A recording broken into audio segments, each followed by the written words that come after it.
welcome to the Debunking Economics podcast with Professor Steve Keen. I'm Phil Dobbie, and today, inflation. It's the evil we want to stop, except when we don't have any of it. Then we want more of it. But what is really driving changes in inflation? We look at that today on the Debunking Economics podcast.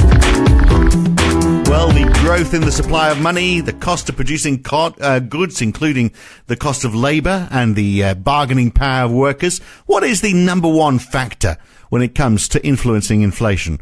Well, Steve's forwarded a message onto me from one listener saying, I'd love to see a Dobbie cast. That's what these are, apparently. I'd love to see one of them on inflation. Inflation is always the backstop argument when it comes to defending austerity. We can't borrow money because debt is bad, and we can't print it because printing money causes inflation. The popular discourse on inflation is far too simplistic, and I would love to see it unwrapped a bit, this mystery person says. Well, I'll tell you, Steve, I mean, austerity has done a good job of controlling inflation, hasn't it? In fact, it's stopped economic growth almost altogether. Perhaps that's why inflation has been so low. Yeah. I mean, the funny thing is central banks spent all their time for the last 40 years, certainly from the 1980s, trying to reduce the rate of inflation. Actually, 1970s, so it is 40 years, trying to reduce the rate of inflation. And their target was always spoken in terms of a 2% rate of inflation. And now, of course, after the financial crisis, they've been trying to get back up to 2% inflation. And we're finally getting there. But their idea about how to cause it, which actually does fundamentally come down to the basic idea that the amount of money in circulation, the creation of money, causes the rate of inflation. And they've spent 40 years unsuccessfully trying to prove that theory. Well, 40 years, 10 years trying to cause that theory. So it is a messy one, and it is the argument against governments running a deficit because they say create too much money chasing too few goods causes inflation. And you also get the Austrian argument, which I find quite specious, but the Austrians are very fond of it, and that is the increase in the money supply is inflation, period. That's their definition of inflation, increase in the money supply. So there is a lot to unravel. So is that what central banks are looking at? I thought they were all wedded to the Phillips curve, which is all about unemployment and inflation and wage rises. So, which isn't actually that complicated, is it really? The theory behind that. If there's loads of jobs around, you can demand higher wages, that can cause inflation down the track. Yeah, there's the Phillips curve itself is a very vexed concept in economics, again, because people don't understand why it was first developed and don't understand the arguments to it either. So I find the whole it is so true that this is a vexed area, and it is the main arguments against any government spending. People they basically say, okay, you want to increase the government money supply, but Zimbabwe, or but Venezuela, and but Weimar Republic. Now, they never actually make a logical deduction. Well, that's actually three examples out of 150 economies over 200 years. Maybe it's the exception rather than the rule. But that's not what people do. They dive straight inside and say, if the government spends more than it gets back in inflation, then that will cause inflation, and that is by necessarily a bad thing, so we have to prevent it. And it is one of those areas where you I'd like to go back to first principles as much as I can and say what actually causes people to put up prices, which is fundamentally the issue we're talking about, prices going up over time.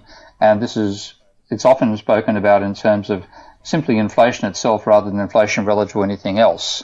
So people are complaining about the very fact that the price level is rising over time. Before we do that, though, because I got a couple of observations on that, but let's just park it to one side, because I do want to follow this thing about printing money causing inflation and austerity and how those two link together. Because you print money to create bonds to boost the money supply. Austerity has nothing to do with that. Austerity is the government saying, well, we are going to spend less, which isn't necessarily linked to the supply of money. Yeah, but it does reduce the level of money creation. So if you look at what actually creates money, as I said, I see three mechanisms. I know I'm going to have an argument with some monetary theory people over this, but I see three causes of the increase in the level of money in the supply. One is exports exceeding imports, which creates more money over time because there's an increase in net financial assets for the exporter, which turns up as an increase in money without an increase in debt for them. Yep. So that's one way of creating money. The other is banks lending money to which creates no net financial assets for the borrower, because to get the additional money you have to agree to an identical amount of additional debt. So there's no net financial creation there, but there is a creation of money. And the third is the government spending more than it gets back in taxation. And that's the one that everybody tries when they bring up the inflation argument as a reason against spending. They're not looking at exports exceeding imports. They're not looking at banks lending more than they get back in repayments. They're looking at the government spending more than it gets back in taxation.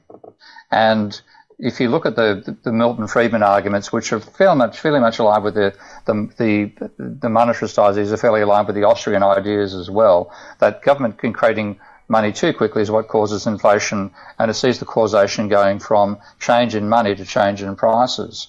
Now, 45 or 50 years ago, Basil Moore made precisely the opposite case based on empirical data, that change in wages causes change in prices and causes change in the money supply.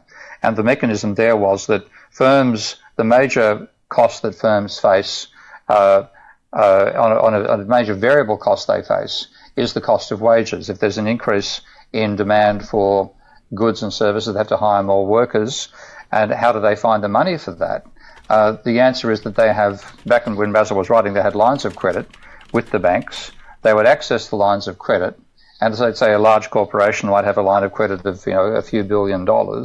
If they got a wage demand caused by a high level of employment of, say, 10%, they would pay that 10% by accessing their line of credit.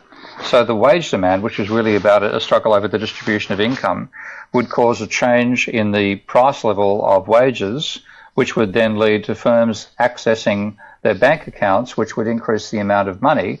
So the increase and they would also put up prices to put a markup over their base costs. Yeah. So the causal mechanism begins with the struggle over the distribution of income. And then the monetary system responds to that in an accommodative way rather than being deterministic. So it's a reversal of the process, of the causal process. And so it's a cost plus form of inflation, in other words. Cost push, fundamentally, yeah. And whereas there was the conventional model is a demand pull model.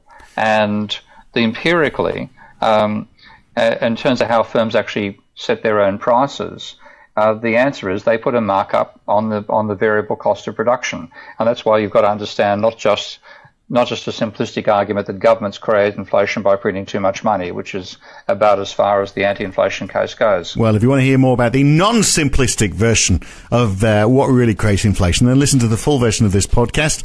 To do that, you need to be a subscriber to Steve on Patreon. Go to patreon.com/Prof Steve Keen. If you provide $10 support each month for his work, then you get access to this and all the other podcasts in this series, and there's well over 100 of them now.